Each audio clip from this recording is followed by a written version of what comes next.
बिस्मिल्लाहिर्रहमानिर्रहीम।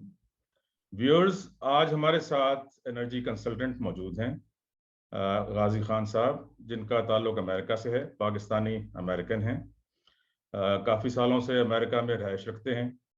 इनसे आज बात हो रही थी कि पाकिस्तान के जो प्रॉब्लम्स हैं, स्पेशली आजकल जो सबसे बड़ा प्रॉब्लम है जिसमें हम इस वक्त बैठे हुए हैं, और लोड शेडिंग हो रही है पूरे मुल्क में, और कई कई घंटे की हो रही है। इवन के इस्लामाबाद जैसे शहर में, जो कि कैपिटल है, जहाँ पर 100% लोग जो है अपना बिल अदा करते हैं, वहाँ भी लोड शेडिंग हो रही है।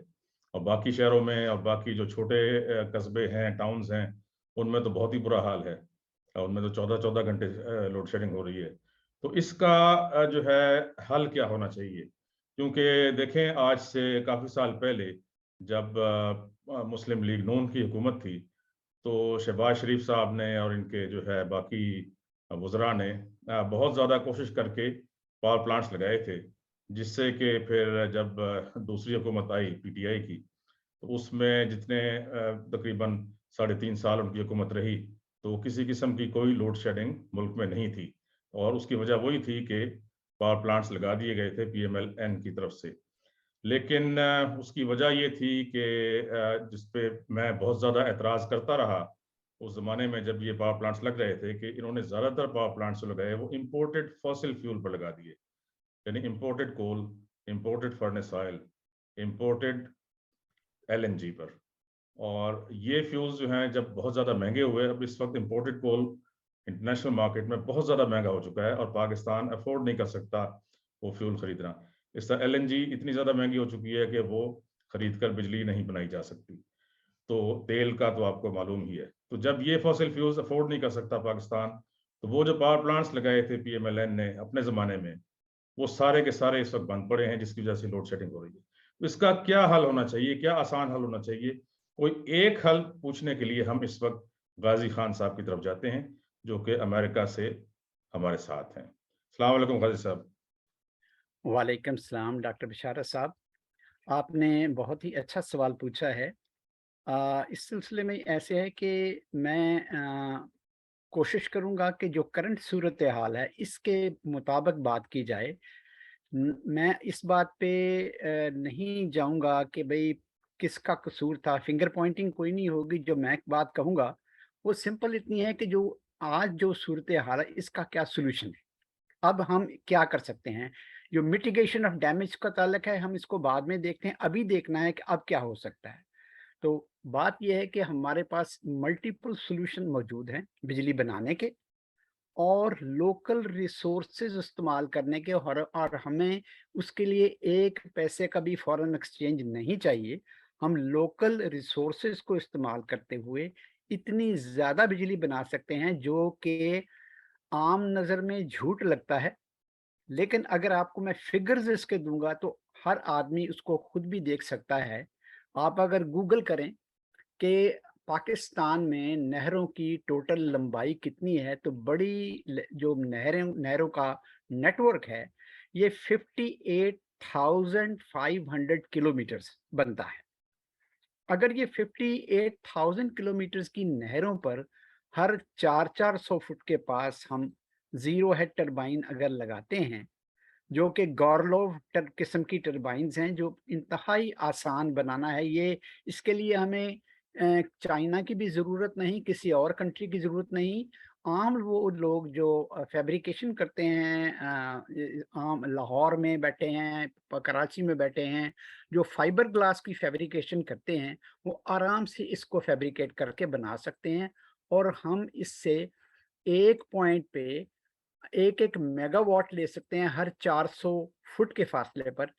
ये जो टरबाइन्स होती हैं, ये हेड पे नहीं चलती हैं, ये वाटर फ्लो या पानी की स्पीड के साथ चलती हैं, और ये अंडर वाटर होती हैं, नज़र नहीं आती हैं। और इसको अगर हम इस्तेमाल करें, तो हमारे पास जो पोटेंशियल बनता है, वो है 1 टेरावाट, मीनिंग 10 लाख मेगावाट। अगर आप हिसाब लगाएँ तो आपका बड़ा से बड़ा dam, Tarbela dam, Mangla dam, जितने भी डैम बने हैं, ये 5,000 या 6,000 मेगावाट से ज़्यादा बिजली प्रोड्यूस नहीं करते। इनका सब फ़ायदा सिर्फ़ ये है कि ये एक वाटर रिज़र्वायर है। लेकिन अगर हम यहाँ से नहरों से बिजली लेना शुरू कर दें, तो हमें किसी सोलर पैनल की ज़रूरत नहीं है।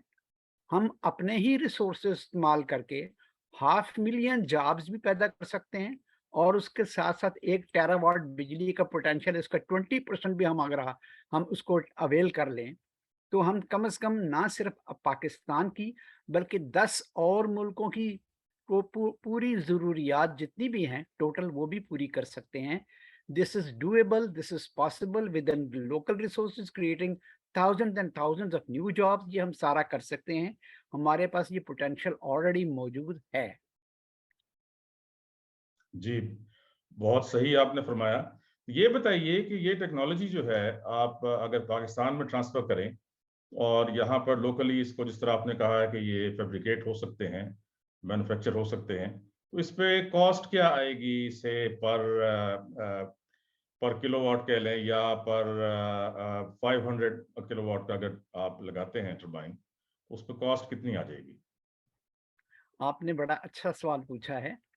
बात यह है कि नहरें 11 महीने चलती हैं। 1 महीना सफाई के लिए होता है, इसलिए पानी का फ्लो हमारे पास पहले ही फ्री है। इसके लिए हमें किसी और ड्राइवर की ज़रूरत नहीं है। ये नहरों का जो पानी है, इसकी अपनी जो ड्राइव फ़ोर्स है, वो इतनी ज़्यादा है कि हम इससे आराम से सारी की सारी टरबाइनें चला सकते हैं। बाकी रहा प्राइस का ताल्लुक, प्राइस इसकी है डर्ट चीप। सिर्फ आपको जो फैब्रिकेशन है इसमें 3 ब्लेड चाहिए, लेकिन ख़ास करके हेलिकल हेलिकल स्टाइल इसके ब्लेड होते हैं, जो आपने फाइबर ग्लास से सिर्फ इसलिए बनाने हैं कि पानी में रेत के ज़र्रात होते हैं जो एब्रेसिव होते हैं। वो हम चाहते हैं कि इसके जो प्रोपेलर हैं, ये इसके जो पर हैं, वो उसमें से ये पर भी नहीं होते, फिन्स की किस्म होती है, यानी बेल्ट्स ही होती है। ये बेल्टें जो हैं इससे स्क्रैच उस पे ना आए या ख़राब ना हो। तो ये एक बड़ा आसान सा तरीका है। मुझे पूरा अंदाज़ा पाकिस्तान की प्राइसेज़ का अभी नहीं है, लेकिन अगर हम इसको बनाएँ तो मेरा जो अंदाज़ा है इस पे ज़्यादा से ज़्यादा अ, कम से कम 10-20 हज़ार रुपए लगते होंगे टरबाइन बनाने पे। अलबत्ता वो जो इसके ऊपर हमने जनरेटर लगाना है, वो उसकी कॉस्ट हमें मार्केट से देखनी पड़ेगी कि वो हमें किस तरह पड़ता है। उसी सिलसिले में एक एडिशनल बात आपको और बता दूँ, वो ये है कि जो पाकिस्तान में और पारी सारी बल्कि सारी दुनिया में जो सिस्टम चल रहा है, वो या सिंगल फेज़ है या 3 फेज़ है। यहाँ एक अमेरिका में नई एक कंपनी ने एक नई टेक्नोलॉजी डेवलप की है, जो 9 फेज़ इलेक्ट्रिसिटी बना रही है और 9 और 18 फेज़ बना रही है। उसमें ये फ़ायदा ये है कि जो बैक ईएमएफ होता है, यानी अगर आप किसी भी टरबाइन को, छोटी टरबाइन को लेके चलाने की हाथ से कोशिश करें, तो वो जर्किंग उसमें होगी, क्योंकि बैक ईएमएफ उसको रोक रहा है। लेकिन उसमें इसका जो वायरिंग की इसकी जो लहरें हैं ईएमएफ की, वो इतनी क्लोज़ होती हैं कि इसमें बैक ईएमएफ तकरीबन तकरीबन नेग्लिजिबल हो जाता है और आप उँगली से भी इसको हिलाएँ, तो वो कंटिन्यूअसली चलता रहता है और उसके लिए ज़रूरी नहीं है कि आप उसके लिए फ्लाई व्हील लगाएँ। उसके बगैर भी वो उँगली से बगैर जर्किंग के चलता है। इसका मतलब ये है कि इसकी एफिशिएंसी 90 टू 95% है as compare to other generators. तो मैं रिकमेंड करूँगा कि इस टेक्नोलॉजी को हम लोकली पाकिस्तान में बना सकते हैं। हमारे पास उसके पैटेंट मौजूद हैं, उसको लेके और उस तरीके से अगर हम करें तो हमारी एफिशिएंसी बहुत ज़्यादा बढ़ सकती है। जी, ये तो बहुत ही आपने जो है एनकरेजिंग किस्म की एक टेक्नोलॉजी के बारे में बताया है और मेरा ख़्याल है कि अगर इसको पाकिस्तान में इंट्रोड्यूस करवाया जाए, इसका जो मैं समझता हूँ एक तरीका ये हो सकता है कि प्रोटोटाइप पहले बनाया जाए या अगर ये और मुल्कों में इस्तेमाल हो रहा है, तो एक यूनिट वहाँ से इंपोर्ट किया जाए पाकिस्तान में, फिर इसकी रिवर्स इंजीनियरिंग कराकर और इसको तमाम नहरों पे और दरियाओं पे जहाँ भी बहता हुआ पानी है, उस पर इसको लगाया जाए और ये ऑफ ग्रिड सॉल्यूशन होगा मैं समझता हूँ। इसको ग्रिड से कनेक्ट करने की आपको ज़रूरत नहीं है। रास्ते में जितने गाँव आते हैं, जो जो शहर आते हैं उन नहरों के नज़दीक, उनको डायरेक्टली इससे बिजली दी जा सकती है। और इसके अलावा ये नहरें जहाँ से गुज़रती हैं, जो ट्यूबवेल्स हैं वहाँ पर उन इलाकों में, जो बिजली से चलते हैं, उन ट्यूबवेल्स को जो है इस बिजली पर चलाया जा सकता है। तो एक रेवोल्यूशन आ सकता है, अगर इसके ऊपर काम किया जाए और मैं इसके ऊपर आपसे हम ज़्यादा डिटेल्स भी लेंगे। मैं आपको बताता चलूँ कि इसी तरीके से हमने स्विट्ज़रलैंड से टेक्नोलॉजी इंपोर्ट की थी टर्बाइंस की, T15 टर्बाइन वो कहलाते हैं, और उसके तमाम यहाँ पे हमने मैन्युफैक्चरिंग बाकायदा शुरू करवाई और उसमें काफ़ी कामयाबी हुई और वो बहुत सारी नहरों पर लगे हैं और इवन के नॉर्दर्न एरियाज़ में वो बहुत ज़्यादा लगे हैं और वहाँ पर वो बिजली दे रहे हैं, क्योंकि आपको पता है कि हमारे नॉर्दर्न एरिया में पानी बहुत ज़्यादा होता है, बहता पानी होता है। ये ज़रूर है कि वहाँ हाई हेड भी मौजूद है। हाई हेड टर्बाइंस जो है वो बनाने आसान होते हैं, ये लो हेड में बिजली कम भी मिलती है और ये बनाने थोड़े से मुश्किल भी होते हैं, लेकिन जो आप टेक्नोलॉजी बता रहे हैं वो तो मेरा ख्याल है कि बहुत आसान है और अगर इतने कम पैसे पर बन जाती है तो इसमें देर नहीं करनी चाहिए। इसको फौरी तौर पर एक जो है यूनिट लगाना चाहिए डेमोन्स्ट्रेशन के तौर पर, उसको दिखाना चाहिए और फिर उसके ऊपर जो हमारे इदारे हैं जैसे कि अल्टरनेटिव एनर्जी डेवलपमेंट बोर्ड है, PPIB है, हमारे दूसरे इदारे हैं, उनको PC1 बनाना चाहिए फौरी तौर पर। इसके ऊपर पहले फिजिबिलिटी बनाएं, PC2 बनाएं, फिजिबिलिटी करें, इसकी तमाम जो है डिटेल्ड टेक्नो इकोनॉमिक फिजिबिलिटी करें, उसके ऊपर जो है फिर ये उसके साथ एक PC1 बनाएं, उसके बाद PC1 बनाकर गवर्नमेंट से पैसे लेकर और इस प्रोजेक्ट को फौरी तौर पर शुरू करें। ये एक इनकलाब ले आएगा, स्पेशली आपके रूरल एरिया में जहाँ पे इस वक्त बिजली की कमी है, जिसकी वजह से ट्यूबवेल नहीं चल सकते और बाकी प्रॉब्लम्स हैं। देखें, सूरज से भी आप बिजली ले सकते हैं, लेकिन सूरज जो है चंद घंटे के लिए दिन के वक्त जब रोशनी होती है वो आपको बिजली देता है। ये जो टेक्नोलॉजी है या इससे आपको 24 घंटे बिजली मिलेगी और ये मैं जिस तरह आप बता रहे हैं ये तो सोलर से काफ़ी सस्ती है, तो मैं भी इसको रिकमेंड करूंगा कि इस टेक्नोलॉजी को पाकिस्तान में आना चाहिए। तो आज़िज़ खान साहब, फिर आप ये इंट्रोड्यूस करवाएं पाकिस्तान में और हम देखेंगे कि इसको जो है जितना ज़्यादा प्रमोट किया जा सके हम करें। बहुत-बहुत शुक्रिया बिशारत साहब। इसमें यही है कि मेरा अपना ज़ाती ख़्याल ये है कि कोई बहुत ही मामूली स्किल वाला भी वेल्डर जो है, ये आसानी के साथ इसको फैब्रिकेट कर सकता है और ये हर शहर में, हर गाँव में आसानी से लोकली बनाई जा सकती हैं। इसके लिए हमें किसी भी इम्पोर्ट की ज़रूरत नहीं है। हमारा सारा का सारा फ़ॉरेन एक्सचेंज भी बच जाएगा और हमारे पास इतने पैसे इससे इकट्ठे जनरेट, इसकी जो फाइनेंशियल हमारे रेवेन्यू हैं, वो इतने बढ़ जाएँगे इसी एक सेक्टर से कि हम सारा का सारा कर्ज़ा 1 साल में वापस कर सकते हैं। क्योंकि इसकी कैलकुलेशन मेरे पास है, जो आइंदा वीडियोज़ में मैं सारी की सारी कैलकुलेशन आपके सामने रखूँगा। जी, मैं वो जो है ना कैलकुलेशंस आपकी लेकर जो वीडियोस आप भेजेंगे, इन सबको इस वीडियो के साथ शामिल करके हम एक कम्प्रिहेंसिव वीडियो बनाकर इसको जो है अपलोड करेंगे, ताकि जो भी इसको देखे उसको एक मुकम्मल मालूमात हासिल हों और फिर उसको उसके ऊपर काम किया जा सके। और जो गवर्नमेंट के इदारे हैं, जैसे मैंने अर्ज़ किया कि alternative energy development board, Pakistan council for renewable energy technologies, इसके अलावा PPIB, ये सारे इदारे और इसके अलावा भी अगर करना चाहें, डिस्कस करना चाहें, जो गवर्नमेंट से फंडिंग ले सकते हैं, उनको चाहिए कि इसके ऊपर काम करें, इस टेक्नोलॉजी के ऊपर, और इन नहरों पर ये जो है पावर प्लांट्स लगाएं। Thank you for having me. बहुत शुक्रिया गाजी खान साहब, और इंशाल्लाह आपके साथ जो है हम और भी मुख्तलिफ टेक्नोलॉजीज़ पर बातें करते रहेंगे। आपका जो है शौक़ है और आपका जो है पैशन है और आपकी जो क्वालिफिकेशंस हैं, और एज एनर्जी कंसल्टेंट भी आप काम करते हैं, इसके अलावा एग्रीकल्चर में आपका काफ़ी जो है काम है, पानी के साफ़ पानी के लिए आपका काफ़ी काम है। हम इन सब मौज़ूआत पर आपसे इन टॉपिक्स पर एक-एक करके गुफ्तगू करते रहेंगे और अपने नाज़रीन तक ये मालूमात पहुँचाते रहेंगे। क्योंकि देखिए, होता ये है पाकिस्तान में कि हमारा जो मीडिया है, मेन स्ट्रीम मीडिया है या हमारा सोशल मीडिया है, वो सिर्फ़ प्रॉब्लम्स को हाइलाइट करता है। ये सिर्फ़ बताएगा आपको ज़रूर कि 14-14 घंटे लोड शेडिंग हो रही है, 18-18 घंटे लोड शेडिंग हो रही है, लेकिन उसका सॉल्यूशन कोई नहीं देते। मेरा ये जो है एक मिशन है कि मैं, क्योंकि खुद इंजीनियर हूँ और इंजीनियर का काम होता है सॉल्यूशन देना, तो हम जो है हर प्रॉब्लम के साथ प्रॉब्लम भी बताएँगे कि इस वक़्त क्या है मुल्क में, लेकिन उसके साथ उसका सॉल्यूशन भी आपको देंगे और हर वीडियो में हर प्रॉब्लम के साथ आपको सॉल्यूशन भी दिया जाएगा। बहुत शुक्रिया नाज़रीन, इस वीडियो को गौर से देखिएगा और कोशिश कीजिए कि इसको ज़्यादा से ज़्यादा लोगों तक पहुँचाएँ, ताकि लोगों में अवेयरनेस पैदा हो। लोगों में अवेयरनेस भी नहीं है, जिसकी वजह से बहुत सारा मुल्क में नुकसान होता है। बहुत सारी बिजली ऐसी है जो हम ज़ाय करते हैं, वही बिजली बचाई जा सकती है, जिसको एनर्जी एफिशिएंसी का नाम दिया जाता है।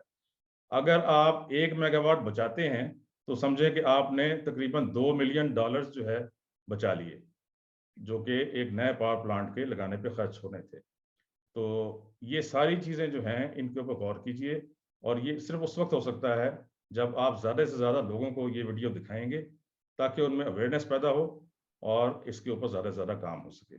शुक्रिया।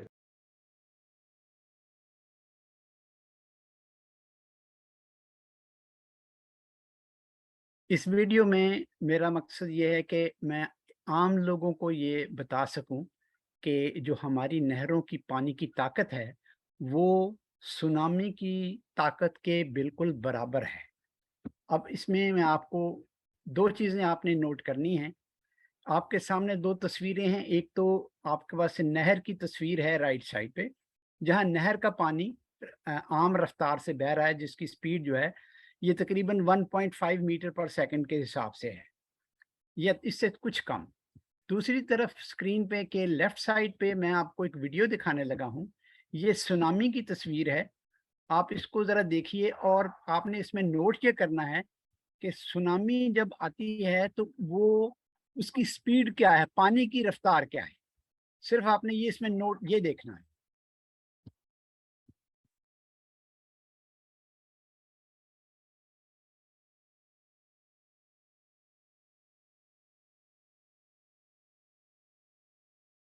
आप यहाँ नोट करेंगे कि पानी सुनामी का पानी आ रहा है और ये बहते हुए मकान और चीज़ें जो हैं, ये इनकी आपस की जो रफ्तार अगर आप कैलकुलेट करें, तो ये रफ्तार तकरीबन नहर के बहते हुए पानी के बराबर है।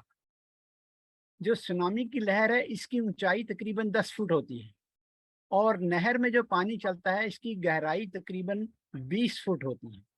इसका मतलब ये है कि बहते हुए पानी में उतनी ही ताकत होती है, जितनी के नहर के बहते हुए पानी में होती है। सुनामी की ताकत जो है, ये सारी की सारी हमारे पास चैनलाइज़्ड है। फ़र्क ये है कि सुनामी की लहर जो है, इसका असर सिर्फ़ ढाई घंटे या 2 घंटे के करीब होता है, जबकि नहरें 11 महीने चलती हैं।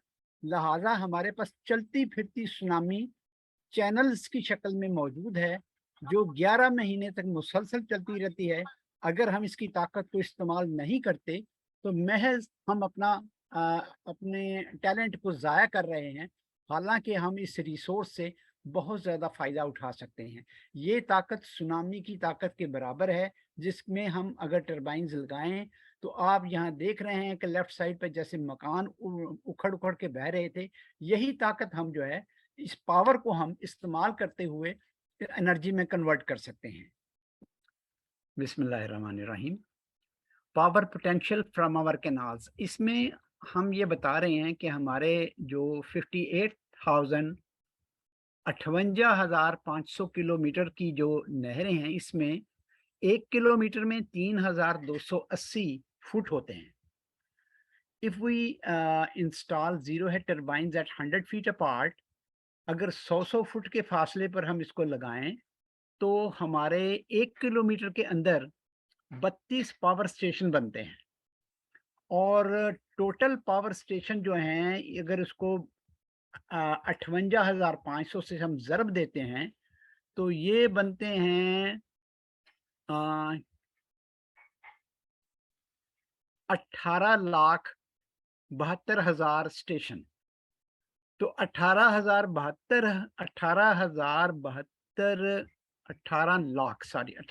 72,000 स्टेशन जो हैं, ये अगर 500 किलोवाट भी एक स्टेशन दे, तो ये 1 किलोमीटर में जो 32 यूनिट बनते हैं, ये टोटल बनते हैं 1 मील के अंदर-अंदर 16 मेगावाट हम ले सकते हैं। और 16 मेगावाट अगर हम 1 किलोमीटर से लेते हैं, तो टोटल हमारा नहरों का नेटवर्क है, इससे 9,36,000 मेगावाट बिजली, यानी तकरीबन 1 टेरावाट बिजली जो है, ये हम बना लेते हैं, अगर हम इसका फुल पोटेंशियल इस्तेमाल कर रहे हैं। Next, move to the next slide. ये जो हेलिकल टरबाइन जिसकी मैंने बात की है, ये एनवायरनमेंट पे इसका ज़ीरो इफ़ेक्ट है। फ्लडेड एरिया इसका ज़ीरो है, डैम रिज़र्वायर की इसमें ज़रूरत कोई नहीं है, नेचुरल हैबिटेट इसमें इफ़ेक्ट नहीं होता है। इसका शोर कोई नहीं होता है और ये जो है इसके लिए आपको डैम बनाने की ज़रूरत नहीं है। बगैर डैम बनाए आप ये इतना खर्चा किए बगैर भी आप इतनी बिजली बना सकते हैं। इससे अगली स्लाइड जो मैं आपसे शेयर कर रहा हूँ, इसमें इसकी एफिशिएंसी जो है ये यूनिवर्सिटी ऑफ मिशिगन जो है यूएसए की, उसने हाइड्रोडायनामिक लेबोरेटरी ने इसको टेस्ट किया है। अब यहाँ आप देखेंगे कि जो प्रोपेलर यानी परों वाली जो जितनी भी टरबाइन्स आज तक बनी हैं, ये कोई 16% है, कोई 15% है, कोई 20% है, इससे ज़्यादा नहीं है। जो क्रॉस फ्लो टरबाइन है, ये सिर्फ 2 ऐसी हैं जो ज़्यादा ताकतवर हैं। इसमें जो पहले वाली है वो 23.5% है और जो गोरलोव टरबाइन जिसको हमने रेड लाइन में हाईलाइट किया है, ये 35% एफिशिएंट है। इसका मतलब ये है कि हम ज़्यादा से ज़्यादा बिजली जो है इससे बना सकते हैं 35% के हिसाब से और ये ऑलरेडी लेबोरेटरी में टेस्टेड है। इससे अगली स्लाइड में हम देखते हैं कि कुछ आम तौर पर आम वर्कर ये अमेज़न में ये जो आम स्किल्ड कारपेंटर हैं, जो तरखान हैं, इन्होंने भी ये छोटी-सी टरबाइन बनाई है और ये अपने गाँव को बिजली से सप्लाई कर रहे हैं। मिसाल इसकी बताने की सिर्फ ये है कि हर आदमी, लोकल आदमी छोटी-सी एक टरबाइन बना के अपने गाँव में बिजली दे सकता है। ये लेफ्ट साइड पे जो डॉक्टर गोरलोव है, ये नॉर्थ ईस्टर्न यूनिवर्सिटी में इन्होंने ये डेवलप की थी टरबाइन और ये आप देख सकते हैं छोटी सी एक टरबाइन है जिसके साथ डॉक्टर साहब खड़े हैं और इसको ये ऑपरेट कर रहे हैं और ये फ्री फ्लोइंग वाटर की जो है उसकी फोर्स से चलती है। इसके लिए किसी भी हेड की ज़रूरत नहीं होती। जो अलबत्ता इसमें सिर्फ एक बात इम्पोर्टेंट ये है कि जो पानी की रफ्तार है ये 1.5 मीटर पर सेकंड होनी चाहिए और उसमें हमारी रिसर्च ये कहती है कि अगर इससे 1.4 मीटर या 1.3 मीटर पर सेकंड रफ्तार हो, तो हम इस रफ्तार को तेज़ कर सकते हैं। यानी वेंचुराई इफ़ेक्ट से यानी एक बड़ा ऑरिफिस लेके या बड़ा एक सुराख से इसको गुज़ार के आगे से उसको अगर तंग कर दें, इसकी मिसाल ऐसे है कि जैसे आप पानी का एक होज़ आपके पास हो या पानी की एक नाली हो, जिसमें से पानी गुज़र रहा हो रबड़ की नाली से, अगर आप उसका सिरे को प्रेस करेंगे, यानी छोटा करेंगे, तो पानी की रफ़्तार तेज़ हो जाएगी। इसी असूल पर पानी की रफ़्तार को तेज़ किया जा सकता है और हमारी रिक्वायर्ड इसमें जो टेस्टिंग इनकी हुई है, ये है 1.5 मीटर पर सेकंड। इससे अगली स्लाइड में हम देख रहे हैं कि डॉक्टर गोरलोव ने ये जो टरबाइन बनाई बनाई है इसकी शक्ल किस तरह की है और ये किस कदर आसान है। अगरचे उन्होंने ये मेटल में बनाई है लेकिन मैं रिकमेंड करूँगा कि चूँकि अब हमारे पास बेटर चीज़ें मौजूद हैं जैसे कि है फाइबर ग्लास है। अगर हम इसको फाइबर ग्लास में बनाते हैं तो ये हमारे लिए ज़्यादा हमारे लिए बेहतर होगा क्योंकि ये इसकी ड्यूरेबिलिटी ज़्यादा बढ़ जाएगी और इसमें जो रेत के ज़र्रात जो एब्रेसिव पार्टिकल आते हैं, वो इसको नुकसान इसके परों को नहीं देंगे, इसकी लाइफ जो है ये ज़्यादा लंबी हो जाएगी। इसके बाद जो नेक्स्ट स्लाइड है, ये है Korean ocean research and development institute. ये है कोरिया में, तो यहाँ उन्होंने एक नहर के किनारे पर ये एक टरबाइन जो है ये लॉन्गिट्यूडनली लंबे ज़्यादा लगा दी, लंबे साइड पे लगा दी है। तो ये 3 टरबाइनें लगा दी हैं और इससे ये काफ़ी बिजली पैदा कर रहे हैं। ये ये बताने का मकसद ये है कि किसी भी जगह पर जहाँ बहता पानी है, वहाँ इस टरबाइन को आप इंस्टॉल कर सकते हैं, ख़्वाह वो बड़ी स्केल पे करें या छोटी स्केल पे करें। और राइट साइड पे जो है ये बड़ा सिंपल सा एक इसका फोटोग्राफ है, जो हर मिस्त्री आराम से बना सकता है और इसके लिए हमें किसी भी चीज़ को इम्पोर्ट करने की ज़रूरत हरगिज़ नहीं है।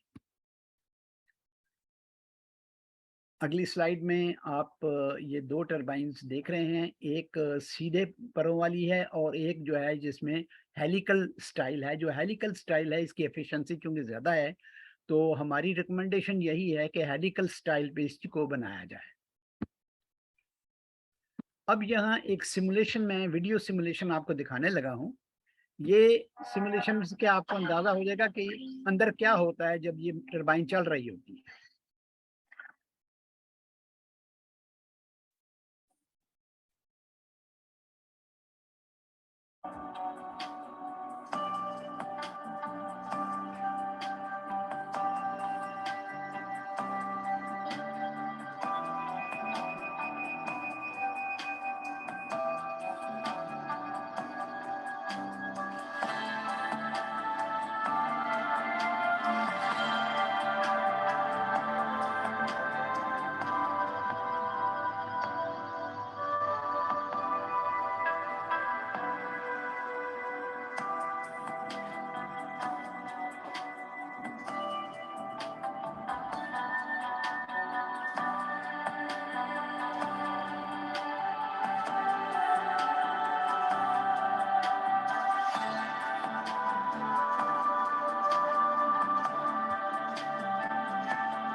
ये जो नेक्स्ट स्लाइड आप देख रहे हैं, ये एक एक्चुअल फोटोग्राफ है, फिल्मिंग इसकी वीडियो है, जिसमें चलते पानी में इस टरबाइन को रखा गया है। ये एक इंतहाई इम्पोर्टेंट चीज़ है, इससे गेस हो जाता है कि हर आदमी इसको आसानी के साथ इसको कर सकता है, बना सकता है।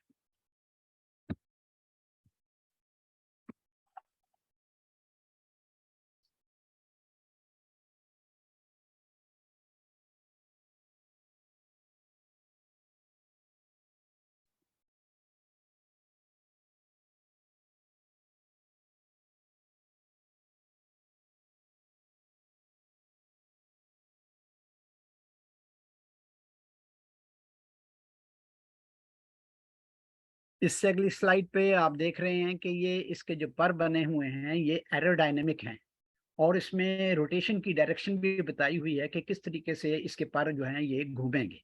इसलिए इससे इससे फैब्रिकेशन में हमें बहुत ज़्यादा आसानी होती है, और ये आसानी के साथ फाइबर ग्लास में बनाए जा सकते हैं। यहाँ इस नेक्स्ट स्लाइड में भी आप देखते हैं कि एक हेलिकल टरबाइन जो है ये बनाई गई है, जिसमें सिर्फ 3 ही पर हैं, और इससे ये दरिया में डाल के इससे बिजली बना रहे हैं। कुछ और ड्राइंग्स हैं। ये जो है ये जो कोरियन है, जहाँ इंस्टॉल की गई है इसमें नहर में, ये उसकी फोटोग्राफ है, एक्चुअल फोटोग्राफ। एक और तस्वीर, ये उसके परों का एरोडायनेमिक डिज़ाइन। इसकी एक और सूरत जिसमें आप इसको इस स्लाइड में भी देख सकते हैं। तो इसको बना, इसमें 2 टरबाइनें उन्होंने इकट्ठी जोड़ दी हुई हैं, लेकिन उनको जो कंटिन्यूटी है उसके परों की, उसकी हेलिकल स्टाइल की, वो उन्होंने एक ही रखी है।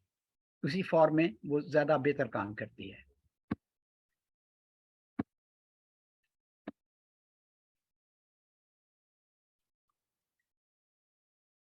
जो पानी है, इस स्लाइड में बताया गया है 832 गुना ज़्यादा डेंस होता है एयर से, हवा से। तो इसका मतलब ये है कि अगर हम जो विंड मिल लगाते हैं, उससे 832 गुना छोटा यूनिट भी ये हो, तो ये उतनी ही बिजली पैदा करेगा, जितनी के ये बड़ी विंड मिल पैदा कर रही है। सो 832 गुना छोटा होने के बावजूद इसकी पावर जो है, ये इसी के बड़ी टरबाइन के जो विंड मिल है, उसके बराबर होगी। तो कहते हैं कि 6 माइल्स पर आवर के हिसाब से अगर पानी की रफ्तार चल रही हो, तो इसकी काइनेटिक एनर्जी जो है ये 217 माइल पर आवर हरिकेन के बराबर है। हालांकि 217 मील फी घंटा हरिकेन जो है, ये तो एक किस्म की जहाज की स्पीड होती है।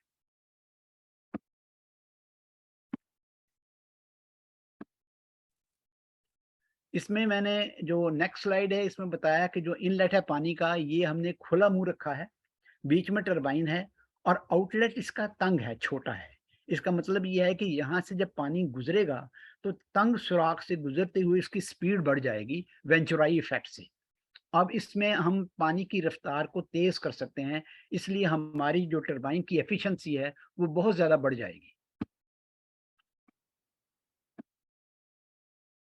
और भी इसमें बहुत सारी चीज़ें लिखी हुई हैं। एक और ये है ओवल हेलिकल हग टरबाइन। इस टरबाइन में भी यही डिज़ाइन है, लेकिन इसमें ख़ास बात ये है कि ये सिर्फ़ उसका जो स्वीपिंग एरिया 3.26 मीटर स्क्वायर है, यानी 3.26, कुछ भी नहीं होता ये, यानी 4 गज़ के बराबर होता है। तो 1.36 जब 2.4 का जो है, इसकी पावर जो है 575 किलोमीटर, इसका मतलब है 2 ये इकट्ठी करें तो हमारे पास 1 मेगावाट तो उधर बन जाता है, और ये बहुत मामूली सा काम है। ये उन्होंने जो सीवर लाइन, जो गंदे पानी के ज़मीन के नीचे पाइप होते हैं, ये उसके नीचे उन्होंने ये टरबाइन लगा दी कि पानी ने बहना ही बहना है, तो साथ में बिजली भी बनती चली जाए। नेक्स्ट स्लाइड में आप इसको देख सकते हैं कि पोर्टलैंड जो है, उन्होंने इंस्टॉल की है सिटी वाटर पाइप्स के अंदर, ये एनर्जी जनरेशन के लिए इसके अंदर डाल दी है। अब यहाँ से बिजली बन रही है, पानी आ रहा है और बिजली भी बन रही है।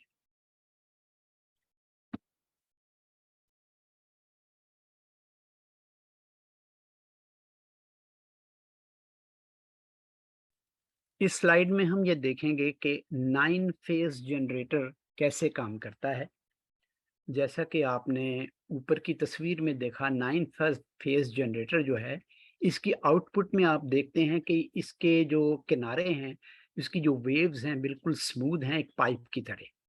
जबकि नीचे वाले 3 फेज जनरेटर में जो लहरें हैं, इसकी जो वेव्स हैं, ये एक एक दूसरे को क्रॉस करती हैं, लेकिन दरमियान में काफ़ी वक़्फ़ा है। ये जो दरमियान का वक़्फ़ा होता है, ये बैक ईएमएफ है, यानी इसमें होता ये है कि वो जर्किंग होती है। जब भी आप उसको जनरेटर को चलाते हैं, तो वो जर्क्स लेता है, झटके लेता है और वहाँ आके ये रुकता है और उसके बाद तेज़ी से आगे बढ़ता है, फिर आगे जाके रुक जाता है। तो ये चीज़ जो है, ये इसकी एफिशिएंसी को बहुत बुरी तरह मुतासर करती है। ये टेक्नोलॉजी जिसका हम ज़िक्र कर रहे हैं, 9 फेज़ जनरेटर, ये अभी बिल्कुल यहाँ नया है अमेरिका में, और यहाँ अब ये इसके यूनिट जो हैं, ये 50-50 किलोवाट तक के बने हैं जो चल रहे हैं और वो फॉर सेल मौजूद हैं। ये 15 किलोवाट से लेके 50 किलोवाट तक होते हैं। लेकिन इसमें जो उसका पैटेंट है, वो मेरे पास इसका मौजूद है, जो मैं आइंदा इसमें आपको दिखाने वाला हूँ। ये इसका पैटेंट है, यूएस पैटेंट 9444294B2। ये सितंबर 13, 2016 को ये पैटेंट जो है, ये उनको मिला है। इसमें सारी की सारी उसमें जो डिटेल है, इसकी वायरिंग कैसे होगी, इसमें आप देखेंगे कि इसमें स्प्लिट रोटर है। रोटर जो है 2 हिस्सों में तकसीम है। एक सिरे पे जो मैग्नेट है, वो अगर नॉर्थ है, तो दूसरे पे साउथ है। इस तरीके से इसको लगाया गया है और वो आमने-सामने हैं, यानी उनकी कशिश जो है, वो आपस में रहे, ये एक्सपेल नहीं करते, बल्कि ये आपस में एक-दूसरे को खींचते हैं। इससे अगली स्क्रीन पे आप देखते हैं कि यहाँ पर ये स्प्लिट रोटर को ज़्यादा क्लैरिफ़ाई करके दिखाया गया है और इसके आगे जो आर्चेज़ बनी हुई आपको नज़र आ रही हैं, इस आर्चेज़ के अंदर इसकी वायरिंग होती है और वायरिंग डायग्राम जो है, तस्वीर नंबर 4 में आप देख सकते हैं कि इसकी वायरिंग किस तरीके से की गई है। इसको कोई भी इलेक्ट्रीशियन आसानी के साथ समझ के तो इसकी वायरिंग कर सकता है। यहाँ ये तस्वीर 6 और तस्वीर 7, इन दोनों में ये पूरा-पूरा इसका सर्किट का जो भी डायग्राम है, इलेक्ट्रिकल डायग्राम, ये दिया गया है। इसमें जो है, आप किसी भी जो भी इलेक्ट्रिकल का इंजीनियर है, वो आराम से इस बात को, इस चीज़ को समझ के बना सकता है, या जो ऑलरेडी जो लोग काम कर रहे हैं इस पे, वो इसको आसानी के साथ बना सकते हैं।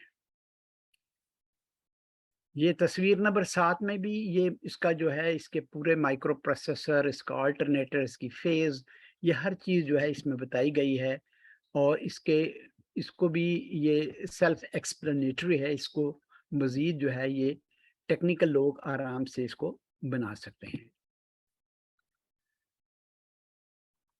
अब ये है कि इसमें जिन लोगों ने ये जनरेटर बनाया है, उन्होंने कुछ वीडियोज़ बनाई हैं। एक वीडियो मैं आपके सामने शेयर करने लगा हूँ।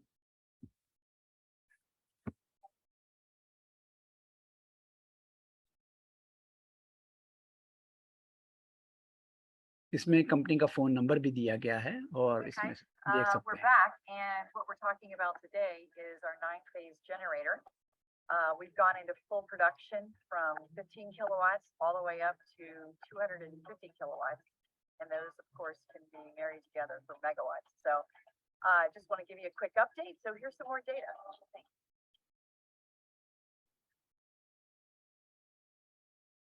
Hey, Ed Grimm, CTO and Infinity Industrial Controls. We're here in the lab at Infinity Industrial working on the 9-phase generators and evolving them, getting them ready for UL certification. So there's a good bit going on, and everybody's pretty buzzed up about this whole topic of what the 9-phase generator is. So in short, a 9-phase generator is filling in the blanks of your sine waves. This is a 3-phase generator, and as you can see, power drops on each of these phases. This is a 9-phase, much more power at lower speeds. So it's a high efficiency generator that is reducing the cost of producing energy. And as you can see here, we have a 50 kilowatt generator. And because of its high efficiency, you get a smaller package. We're working on right now, making this a professional unit with full casings and, you know, just what a standard generator should look like. But this is where it's at right now, and I can show you briefly the voltage output of the generator. This is just a test stand. Nothing is hard pointed here, but see how quickly the voltage rises on it. And this is an AC generator that is rectified to DC. And there you see it's putting out 257 volts, and it's just spinning just over 1,000 RPM. So the real benefit in this generator is that it takes less torque to spin the generator than a standard generator based on its zero cogging design. And you can see over here, I'll show you the amount of effort it takes to turn this generator is substantially lower than anything you find on the market. As you can see, it doesn't have any of that resistance that your average generator has. It spins very easily. Because of that, it takes less input energy to create energy.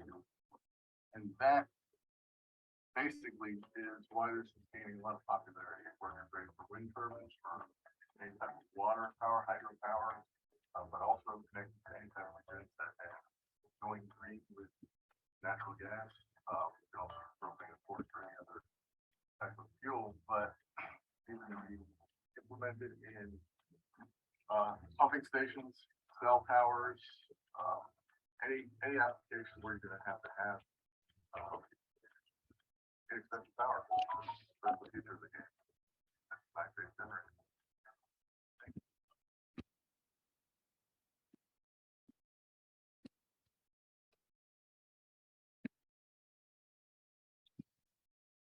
इसमें इस generator जो है ये 18 phase generator है, 9 की बजाय 18 phase है, और इसमें स्प्लिट रोटर जो हैं वही इस्तेमाल किए गए हैं। और ये जो हैं ये 250 किलोवाट तक के ये यूनिट, छोटे छोटे यूनिट हैं। आप इसके साइज का खुद ही अंदाज़ा कर सकते हैं, क्योंकि साथ में इसके जो वोल्ट मीटर और एम्प मीटर जो रखा हुआ है उसके साइज से आपको अंदाज़ा होगा कि ये कितना छोटा और कितना एफिशिएंट यूनिट है। 18 फेज में ये हमें बहुत ही ज़्यादा कम स्पीड पे बहुत ज़्यादा प्रोडक्शन दे सकता है। और अगर हम इसको पाकिस्तान में बनाएं तो होपफुली हमें इसमें आम जनरेटर जो हमें बाज़ार से मिलते हैं उससे ये कई गुना ज़्यादा स्ट्रॉन्ग, कई गुना ज़्यादा प्रोडक्टिव और एफिशिएंट है।